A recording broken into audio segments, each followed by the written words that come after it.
Foi muito bom, enriquecedor ouvir os dois palestrantes e fazer uma viagem por obras, tanto da literatura nacional como da literatura universal. O, o Marcos Fabrício, por exemplo, ele vai citar vários livros, né? Machado de Assis, José de Alencar, Memórias Póstumas de Brás Cubas, o Grande Sertão Veredas, o 15, Vidas Secas, enfim. Depois o Flávio complementa com essa necessidade do estudo também dos clássicos universais, da literatura latina, de um Homero, de Eneida, do Virgílio, de Dom Quixote, de Shakespeare, até embasando digamos, um diálogo entre esses cânones nacionais e esses grandes clássicos. Por exemplo, podemos lembrar que em Dom Casmurro, o ciúme de Bentinho, ele é todo baseado, permeado por Otelo de Shakespeare. Em muitas obras há esses diálogos intertextuais que nós podemos fazer. E eu gostei quando o Flávio coloca assim o questionamento do cânone, né, que esses cânones estudados nas universidades de letras e eles devem ser questionados. E aí eu pensei o seguinte, exemplificando com o romantismo, exemplificando, por exemplo, com a Iracema, do José de Alencar. Então, há todo um contexto da época, de época do romantismo. O indianismo veio substituir aquilo que na Europa era o medievalismo, a volta ao medieval, como aqui não tínhamos Idade Média, voltamos os olhos para os índios. É claro, todo o aluno ele percebe, sim, que a Iracema, por exemplo, é uma índia lindíssima, idealizada, que ela é talvez assim um símbolo da própria América, que é uma figura, enfim, romântica. E o livro deve ser estudado e analisada a sua beleza poética. E também, por exemplo, em Iracema, o fato de existir um glossário com as palavras em tupi-guarani, um olhar para a língua guarani, que é colocado nesse romance no final, que é tudo belíssimo. Então, não há um questionamento do índio realmente, mas é uma coisa idealizada, romantizada. E essa coisa romantizada, estética bela, ela é válida, sim, até os dias de hoje. Esse é o meu ponto de vista. A mesma coisa o Castro Alves, também dentro do cânone romântico. Então, nós temos um momento que o Castro Alves vive, em que ele coloca esse brado de liberdade, de que seja feita a abolição da escravatura, coloca numa linguagem meio pomposa, vamos dizer assim, e isso tudo é datado, isso tudo passou, a abolição da escravatura aconteceu, entre aspas, né?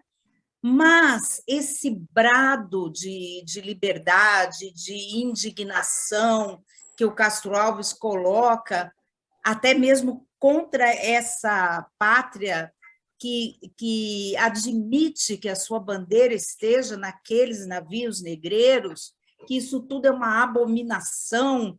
Então, essa parte da obra do Castro Alves, esse grito continua atemporal, não é datado. Então, eu acredito que os cânones, eles sempre devem ser estudados nessas duas faces, vamos dizer assim, o momento datado e se há algo nesse romance, nesse poema, que esteja ainda atual. O Coates também falou de um poema que eu acho muito, muito interessante, que é o Uruguai, quando o Basílio da Gama, né? Ele coloca jesuítas, índios, europeus e o massacre dos 7 povos das missões.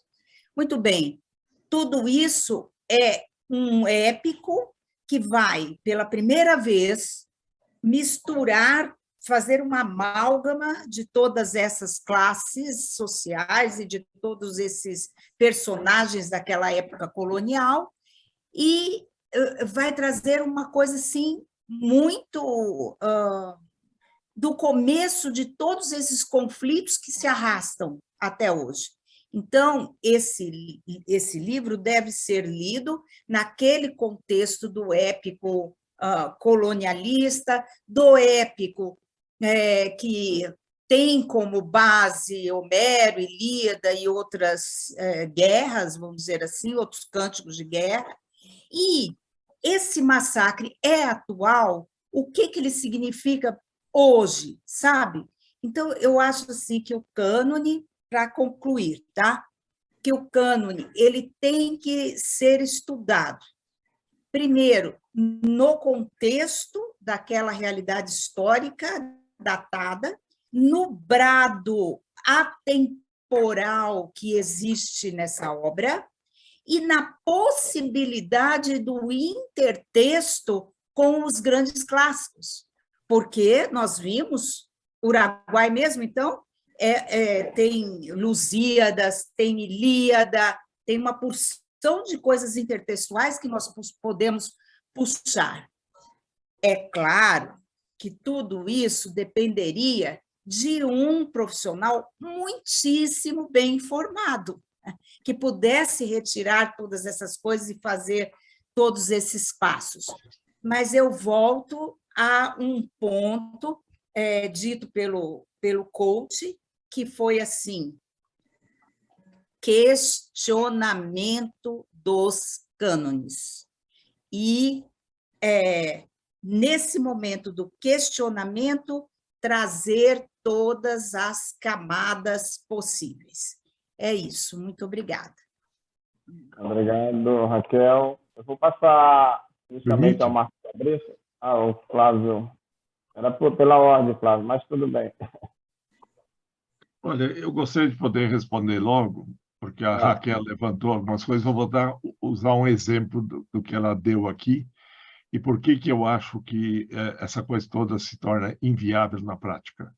Não é só porque o pessoal que leciona literatura é muito mal formado e mal informado. São realmente pessoas que ficam repetindo o mesmo. Eu vou pegar o Navio Negreiro. Tá? Isso é baseado num poema do Heinrich Heine, chamado Das Sklavenschiff, que é o navio de escravos. Né? O Castro Alves não conhecia alemão, não, mas ele lia francês. E eles liam a Revue de Deux Mondes, a revista dos Dois Mundos. E o Nerval fez uma tradução desse poema para o francês, em prosa, né?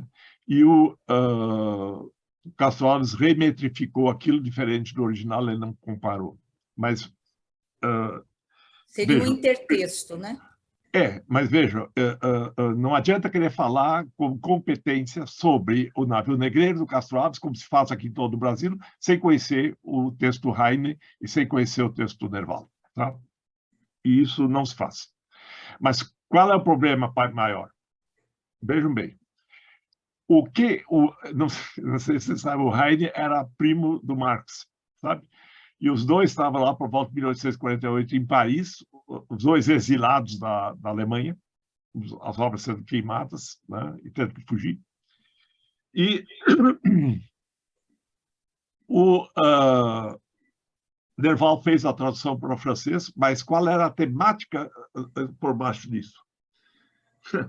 Eu acho que, eu não sei se o Marx ensinou para o Heine ou o Heine ensinou para o Marx, ou os dois aprenderam um do outro. Mas o problema básico lá é o seguinte: é um navio que vem da África para o porto do Rio de Janeiro. E já por isso o porto do Rio de Janeiro está lá citado, já devia ser usado em todas as escolas por isso. E não é. E é transportado muita mercadoria preciosa, tá? Mas o capitão do navio, a bandeira do navio não é dita, mas o sobrenome do capitão é holandês, né? Ele diz: a minha mercadoria mais preciosa aqui a bordo são os escravos que eu estou transportando lá para o Rio de Janeiro. E o problema é que os negros estão morrendo. E aí ele chama o médico de bordo e diz: olha, eu vou não ter lucros de chega, entendeu? Eu estou perdendo dinheiro com a morte dos negros. Você me ajuda a fazer alguma coisa. O que eu tenho que fazer? Sabe? Aí o médico de bordo diz: olha, esses negros precisam sair do porão fétido, eles têm que vir aqui para o Bombadilho e têm que se movimentar. E como é que eu faço isso? Faça uma bandinha de música aí, entendeu? E toque para eles e faça eles dançarem aí em cima, entendeu? Aí o capitão sabe muito bem, né? Porque cada manhã escravos eram jogados do navio afora, porque tinham morrido, e já tinham os tubarões acompanhando o navio, esperando a carne fresca que vinha dia seguinte de manhã, entendeu? E obviamente, esses tubarões não aparecem no Castro Alves, que não sabia, eu nunca li o original. Bom, aí, vejam, a orquestra é de brancos, sabe? Tocando para os pretos. E os pretos ficam lá dançando, dizem: mas que bom o nosso senhor aqui, entendeu? Que quer dar música e diversão para nós aqui, entendeu? Que bom senhor que nós temos aqui, sabe? E se aí o capitão diz para o cara: olha, se algum negro não quiser dançar, dá-lhe uma chicotada. Vejam bem, no Castro Alves, você não tem uma orquestra de bancos tocando para os pretos. Você não tem a menor visão do mais grave problema que estava lá sendo tocado, que é a questão da falta de ética do capitalismo, em que tudo tem que ser lucro, entendeu? E tudo é voltado para o lucro, e a arte é usada, e inclusive a movimentação do corpo é usada para aumentar a mais-valia, o valor a mais, sabe? E isso tudo o filho do latifundiário Castro Alves não conseguia nem entender, sabe? Não percebeu nada. Então, a obra do Castro Alves, que é vista como um progresso, que progresso era isso, meu Deus do céu? Os ingleses já tinham proibido em 1950 o tráfico negreiro, sabe? Ele estava lá escrevendo em 1870 e tantos, entendeu? Quer dizer, era uma coisa do interesse da coroa britânica, da Queen Vitória, sabe?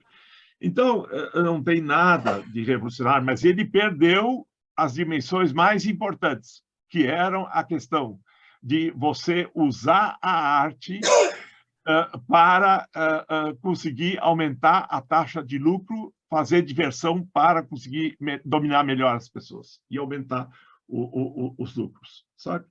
E isso era um problema fundamental e não interessa à escola brasileira que esse tipo de coisa seja desvelado. Que as pessoas leiam Marx, leiam Heine e vejam por que está fazendo isso, sabe? Então, e veja o que decorre disso tudo. Decorre que Castro Alves não é um grande poeta, não é um grande intelectual, é um bobalhão de 24 anos, 23 anos, que está lá fazendo versos adoidado para lá e para cá, e não pode ser padrão de poesia como se pretende aqui, entendeu? E ele não está vendo que o mais importante ele nem percebeu. Ele acha que o capitalismo é só tocar chicote no lombo da negada para eles dançarem. Não é isso, sabe? É o uso da arte para aumentar a taxa de lucro e a mobilização do pseudo-humanismo burguês no sentido de conseguir aumentar a taxa de lucro, diminuir as perdas, sabe? Então, eu só estou tomando esse exemplo para um problema muito mais amplo, sabe? Para algo que não interessa ser colocado nas escolas. E veja bem, o que eu estou falando, eu já publiquei no cânone imperial, sabe? Esse livro está esgotado há 20 anos e a editora da UNB não mexe um dedo para publicar. E ela a diretora é uma cria minha, entendeu? Do pessoal que acha que só se deve exaltar o popular brasileiro. E aí tem um outro ponto que eu quero chamar a atenção, né? Que é uma certa postura que na USP, por exemplo, era muito frequente e continua sendo muito frequente, que é a adoração pelo povo, pelas pessoas simples, pelas pessoas pobres e pela produção artesanal ou artística, ou supostamente artística deles. E que a gente tem que amar isso, sabe? E a literatura brasileira tem que amar isso. E tem que tratar de preservar o que outros grupos sociais cheguem a manifestar aí, entendeu? E cada um se candidata a um tipo de manifestação. Para os judeus, depois as mulheres, depois são os lésbicas, são isso, são aquilo, entendeu? São representações de grupos sociais que se sentem marginalizados. Eu estou falando de uma outra coisa muito mais ampla. É saber comparar Heine com Castro Alves e ver quem é o melhor. E isso, que é fundamental para a formação do gosto literário, não é ensinado, sabe? E significa ensinar outra coisa, que é, sabendo comparar, ter a liberdade de pensar e fugir à interpretação dominante e poder ter autonomia no próprio pensamento, sabe? Eu estou aqui insistindo numa ideia do século XVIII, que está lá no Gerard Derval, está lá no Kant também, eu já termino, que é a questão do belo como uma expressão da liberdade, sabe? E daí no Fichte a ideia de que a liberdade é essencial à verdade, sabe? E a ideia do Heidegger também, quer dizer, sem liberdade você não chega à verdade, e a essência da verdade é a liberdade, sabe? Então, nós não temos essa liberdade no ensino brasileiro. E vejam bem, passou a ditadura militar, passou o grupo do Collor, passou o PSDB no governo, entrou o PT, entrou o MDB, entrou a extrema-direita, e nada da estrutura do cânone foi modificada. Sabe? Significa que há uma estrutura muito mais profunda do que está além do horizonte de compreensão dos intelectuais brasileiros e dos políticos brasileiros, porque ninguém fez nada sobre isso. Sabe? E está se repetindo a mesma estrutura que sabe, eu nem tinha me lembrado disso, eu reescrevi o cânone colonial para essa nova edição, e eu fiquei espantado com o que eu tinha escrito lá dentro. A formação do cânone brasileiro é profundamente racista, profundamente discriminatória, profundamente latifundiária, católica totalitária, sabe? E não se percebe isso e se doutrina isso como se fosse arte. Então, se usa a arte para fazer propaganda ideológica e se impede o acesso ao artístico, sabe? E há essa dimensão mais difícil das grandes obras de arte. Desculpe eu ter falado tanto. Marco Fabrício. Ok. Marcos Fabrício. Me lembro muito de um conceito trazido de maneira entusiasmada e, ao mesmo tempo, reflexiva, do Ariano Suassuna, quando ele diz que o pior que se comete em nome da arte é o que se faz pela formação do gosto médio. E aí ele vai justamente dizer que o gosto médio ele tem esse compromisso com o que o Darcy Ribeiro chama de pacto da mediocridade. Então, à medida que vai se tirando a potência transformadora da arte, há um produto que se torna convencional, ele circula e vai, evidentemente, petrificando o que nós teríamos de mais aberto na nossa dimensão de pensar e de sentir, né? Esse é um ponto que eu gostaria de chamar a atenção aqui.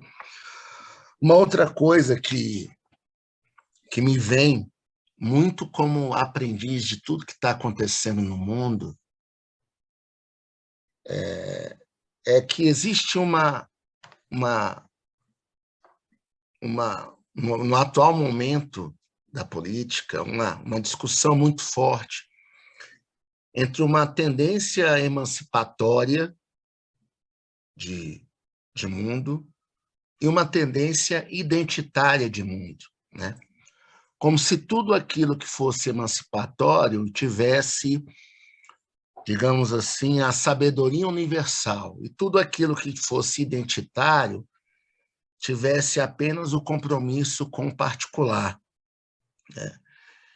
E eu acho isso problemático porque eu vejo também a existência de um universalismo tendencioso, normalmente partindo das matrizes consideradas primeiro-mundistas, né? Então, eu acho interessante também a gente perceber, quando eu parti realmente assumir na minha fala uma preferência, um lado, por dar conta de certos momentos da literatura brasileira, foi justamente porque, dentro de uma invenção e imposição colonialista que veio dos imperialismos europeus e anglo-saxãos, essa situação, evidentemente, pesa sobre a independência de pensar de um povo que sofre esse tipo de ato, como o Brasil sofreu e vem sofrendo. Então, eu acho que fazer literatura num território que foi expoliado pela escravidão, pelo analfabetismo, pela concentração de renda, colocar pesada essas condições, a gente produziu uma literatura que eu acho impressionante, com todas as mazelas que temos notado e acompanhado. Então, a gente não pode perder de vista isso. Me desculpe, mas a gente não está falando de um estudante, de uma realidade em que o estudante tem a melhor biblioteca do mundo do lado dele, um campus universitário confortável. Nós estamos falando de um país que, por exemplo, divide sua atenção entre o estômago e o cérebro.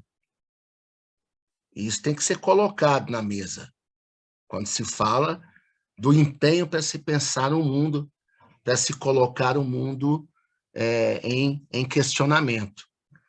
Quanto mais o cardápio for ampliado, em tese, você tem mais condições de acessar o prato.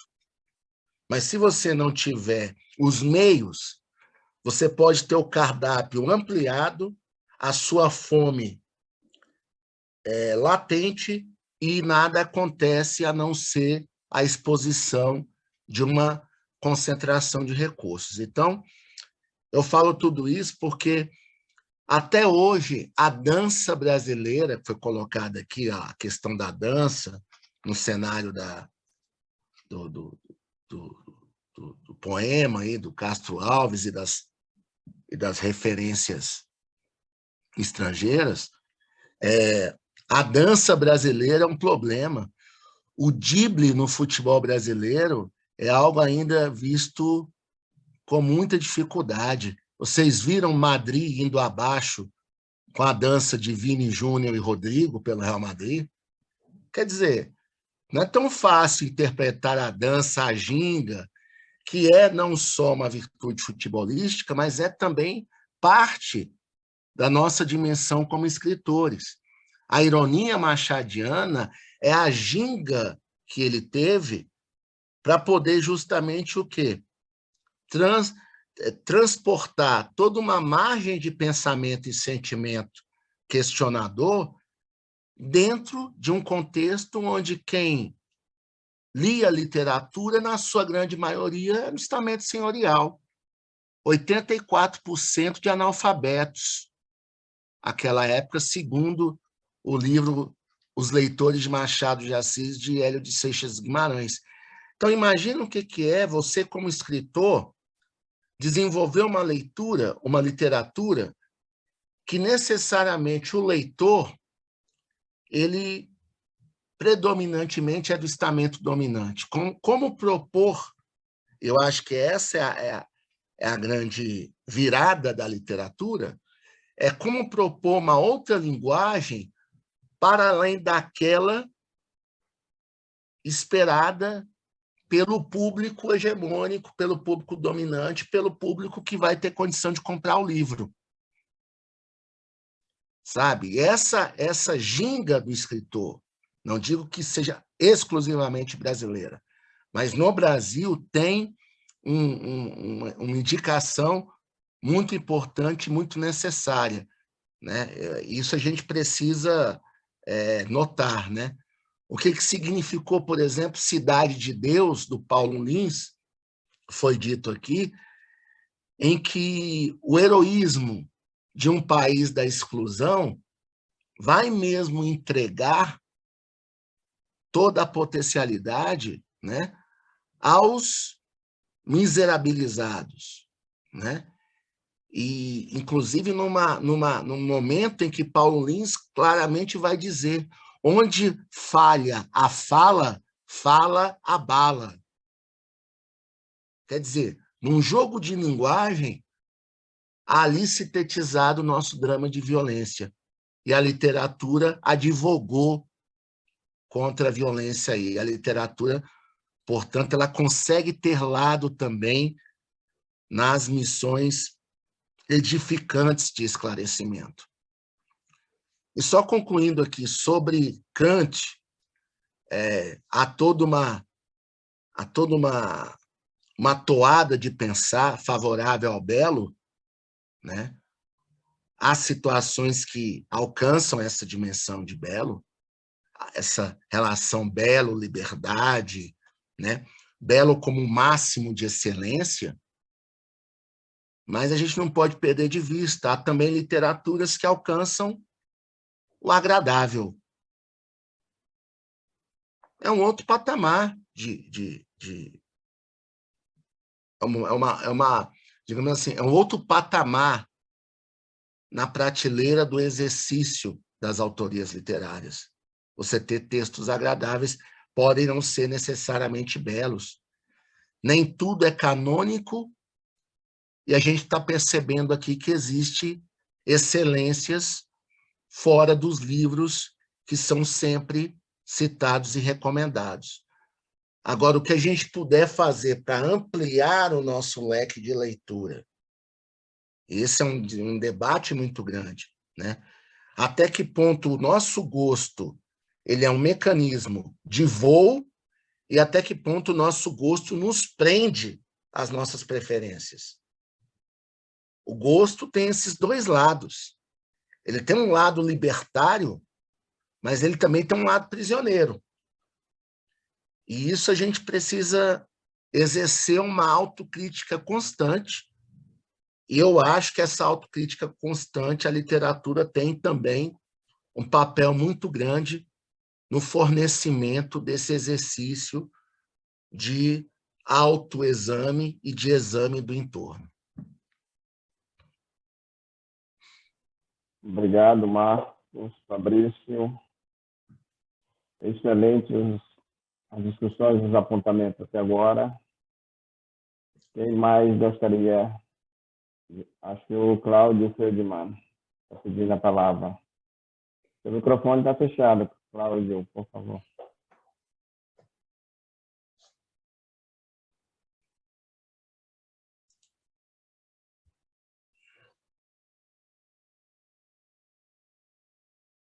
Cláudio.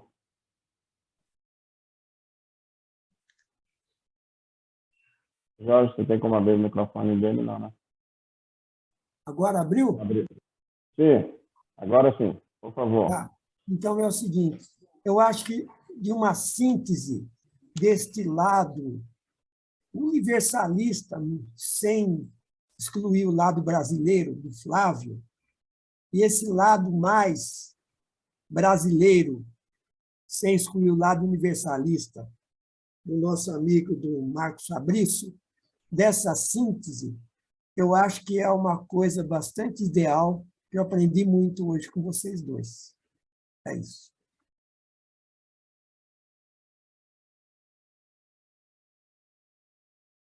Obrigado, Cláudio.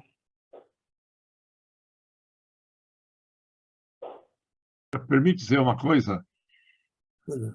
Comentando o que o Fabrício andou conversando, veja bem, eu estou tentando extrair uma espécie de inconsciente das suas assertivas, né?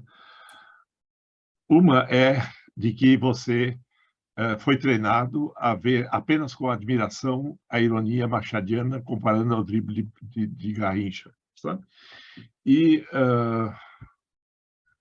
eu não estou dizendo que não se deva admirar um bom driblador, mas eu acho que os brasileiros não têm o monopólio do drible, né? E se eu vou pegar a ironia em Machado, eu me pergunto até que ponto ela é uma covardia, se eu comparar com a clareza e a crueza com que Zola, naquela época, estava escrevendo, ou a profundidade com que Tolstói denunciou, né, o patriarcalismo, sabe? Eu poderia desenvolver isso mais a fundo dentro daquela coisa, mas veja, você levantou a suspeita de que todo clássico da literatura universal é um agente do imperialismo de uma potência estrangeira. E eu acho isso de uma visão, de uma simploriedade em que o nacionalismo é fechar as portas a essa invasão de fora, sabe? E é isso que está acontecendo, né? Então, veja, o problema é que se canoniza a ignorância. E o cânone é a ignorância canonizada, sabe? E isso, eu uma vez fui, idiotamente, quando eu voltei de ficar muitos anos fora da Europa, 15 anos fora da Universidade de Brasília, me botaram a falar com professores. Aí eu disse, olha, vocês querem lecionar sobre o romance? Vocês já leram o Don Quixote do Cervantes? Aí tinha 20 e tantos professores do GDF lá, de português, segundo grau. Nenhum tinha lido. Aí um ousou perguntar quanto tempo leva para ler aquilo. Eu acho que se você ler o dia todo, talvez uns 10 dias. Ele disse, eu tenho que dar 60 horas de aula por semana, eu não tenho tempo para isso. E você vem com a desculpa de que nós não temos bibliotecas boas e nós não temos disponibilidade de tempo, etc. Isso, no plano da ciência e da produção artística, não existe. Tá?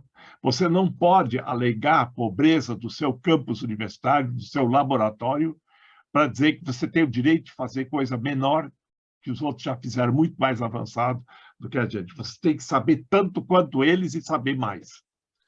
E veja não bem, disse isso, professor. Eu não disse isso.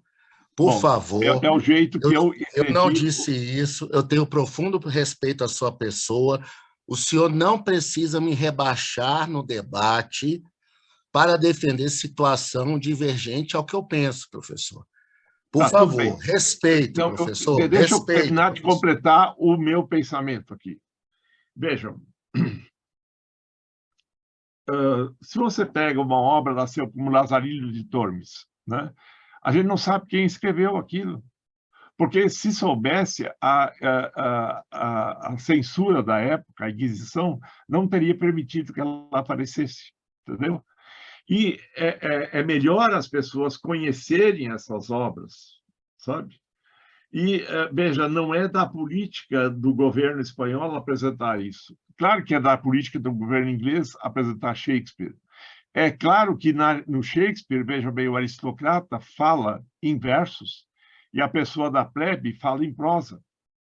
É claro que no Molière, quando Messias Jourdain descobre que ele fala prosa, ele não percebe quão ridículo ele é e que, em face da tradição aristocrática do gosto. Então, vejam, há muitos problemas subjacentes a isso, sabe? Que é preciso encarar de frente, né? E o que não se faz aqui é usar essas obras, esses estímulos, para uma autorreflexão e se fica sempre numa postura defensiva e repulsiva, sabe? E veja bem, diga assim, o que se tem como gosto médio brasileiro, sabe? Já citou Suassuna, é a exclusão dessas grandes obras, que não fazem parte nem da formação dos intelectuais em geral, sabe?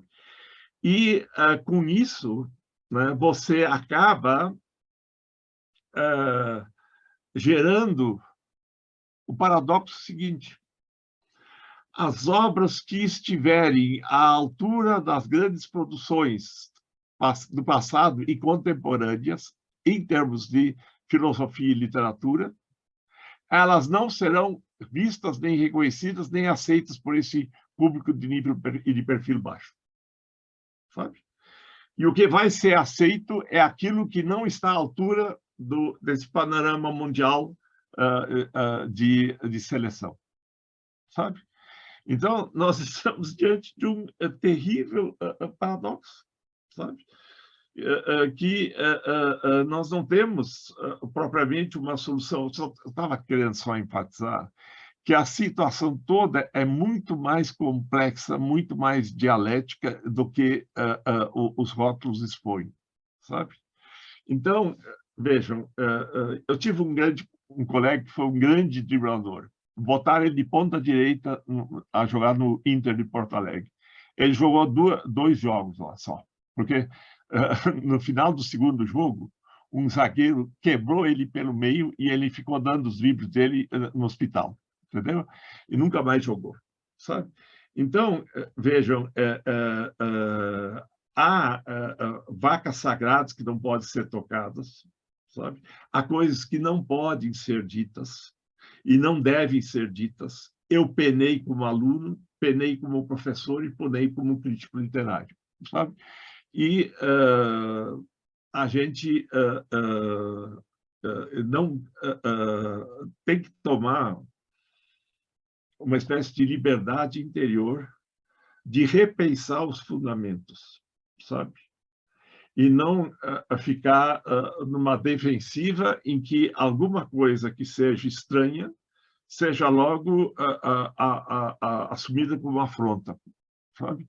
E essa liberdade interior nós não temos entre os intelectuais, nós não temos entre os professores, nós não temos nas universidades, né? E nós não temos na imprensa, né?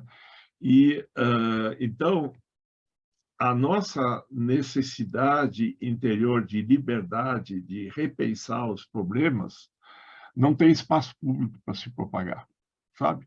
Nós somos aqui meia dúzia de gatos pingados, nós não temos a menor relevância social, sabe? Nós não estamos numa grande televisão fazendo um debate público, sabe? A nossa liberdade, na verdade, é impotência, é irrelevância, sabe? Então, não é liberdade. Né? E veja bem, eu acho problemático você querer contrapor ao conceito de belo o conceito de agrado, sabe? Esse conceito de agrado já foi muito usado. Agora, o que eu estou falando aqui como belo, né, é algo bem mais complexo do que se tem visto aí. Geralmente, o belo é visto como aquilo que agrada. Né? Isso está em Kant também já. Allgemeingefällt, que é traduzido por agrado universalmente. Só que allgemein não é universal. O Kant não usou a palavra universal. Allgemein quer dizer em geral, geralmente, na maior parte dos casos. Dá para divergir. E, em seguida, depois dele, especialmente o Zolger e o Hegel desenvolveram a noção de belo como uma união de contrários numa relação tensa, em que não se tem uma mera harmonia agradável, e sim a potencialização dos opostos até o seu extremo. Tá? Que é o que você tem na Ilíada do Homero, por exemplo. E tem na obra de Homero, uma trata do ódio, a outra trata do amor, sabe? Então, é preciso entender esses processos subterrâneos e eu tenho um livro chamado Fundamentos da Teoria Literária, né, que eu discuto uma parte disso, entendeu? Mas tem muita coisa escrita que não está publicada ainda, mas veja, nós não estamos tendo uma consciência estética que leve isso tudo em consideração.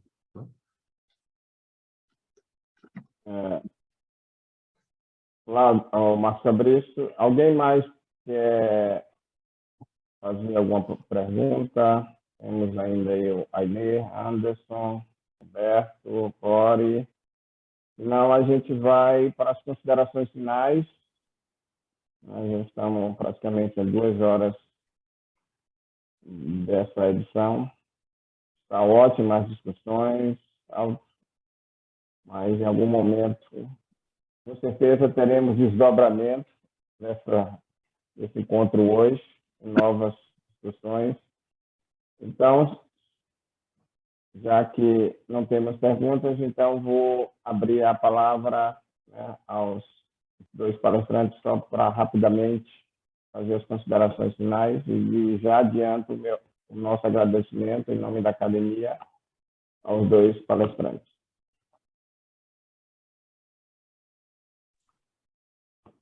Acho que, Marcos, você pode. Quero agradecer a oportunidade de estar aqui e de muito aprender com o professor Flávio, assim como todas as pessoas que tiveram a oportunidade. Eu acho relevante, professor, 1 ou 1 milhão são relevantes. Eu não vou entrar no capricho da estatística aqui para dizer se tivemos um público gigantesco ou poucas pessoas presentes. Cada ser humano aqui dedicado a dividir o seu tempo com a gente tem um valor incrível e eu agradeço o carinho da audiência. Professor Flávio, eu sei que você não foi o zagueiro que deu a butinada no driblador, não, viu? Você é um driblador e tanto. E aprendi muito com você, com a sua erudição, professor. E o que eu pude fazer aqui foi em prol do repertório que até hoje eu adquiri, seja com o que eu tenho de sabedoria, seja com o que eu tenho de ignorância. Me propus aqui a ser verdadeiro, assim como você, professor, também o é. E eu acho que o melhor recurso que a gente tem em momentos de aflição, de tantas violências e violações que a gente vem sofrendo, é expor, sim, o nosso cenário de fraquezas. Eu não estou aqui para ser um advogado de um ideal concentrado. Se o ideal é concentrado, é problema do ideal. A realidade, para mim, precisa ser realização para todos. Eu não concordo com essa elitização do gosto ou da cultura livresca. Isso não convém a mim medir. Não trabalho academicamente para isso. Eu tenho muita preocupação com essa ideia de alta arte, de alta cultura. Isso, para o meu campo de vivência e por dimensões periferizadas que eu visitei na minha vida, estive e continuo estando, não soma essa noção de um belo libertador, enfim. Isso, para mim, é algo que eu não vejo tão presente. Disse do agradável como uma perspectiva de se fazer arte. Não estou dizendo que ela é a perfeita ou a melhor. É uma dinâmica, é um propósito. E falando de papel social e papel político da literatura, concluindo, e eu concordo com o professor quando ele categoriza várias dimensões literárias que por trás dela tem dimensões separatistas de poder e interesses de domínio. Eu, particularmente falando, essa fala do professor Flávio, eu consigo vislumbrar como algo bastante instigante, pensar que atrás das categorias de arte estão interesses de domínio e interesses dominantes, né? Isso, para mim, é algo muito, muito forte ao que nós tratamos hoje aqui como assunto. Agradeço ao Marcos Freitas, ao Jorge Amâncio, ao Cláudio Feldman, a Raquel, ao professor Anderson, Aldo, ao Ailey, Júlio, todos que estiveram aqui, a atenção que vocês puderam nos dar, as questões que foram aqui propostas, e eu espero que a gente tenha mais do que 2 horas de convívio, professor Flávio. E todos aqui eu também quero ter a chance de conviver bem mais do que em 2 horas de cultura digital na veia. Obrigado, pessoal. Um grande abraço a todos e a todas. Obrigado, Márcio. Só reforçando que tem os que nos acompanham pelo Facebook e também está sendo gravado e será publicado no YouTube e a gente espera que tenha um alcance maior do que só as pessoas que estão agora nos acompanhando. Muito bem. Permite? Fabrício, obrigado por suas palavras. Eu queria agradecer também a oportunidade de todos, né? Que, vejam bem, o que nós discutimos hoje aqui é relevante para a cultura, para a política e para a sociedade brasileira, para o sistema educacional. Que haja tão pouca gente e tão pouco público é um péssimo sinal do perfil brasileiro, sabe? E nós não temos tido esse tipo de espaço maior, né? Porque há uma espécie de repressão oculta que é você ser reduzido a um nicho pequeno que não tem repercussão nenhuma, né? E o que nós tratamos aqui hoje, né, foi de uma grande contradição na arte, né? Que é entre ela ter sido usada como auratização dos poderosos, que dava uma espécie de procuração para artistas darem mais poder a quem já tinha poder. E, por outro lado, uma sugestão que vem do século XVIII, né, de que a arte poderia ser o espaço do exercício da ideia de liberdade. E a ideia de liberdade seria uma busca da verdade, e que, portanto, nesse sentido, na medida em que a arte fosse verdadeira, ela não poderia ser ideológica. O Adorno formulou isso de outro modo, dizendo que, no século XX, a arte teve que optar por ser verdadeira e deixar de ser bela. Não é bem assim.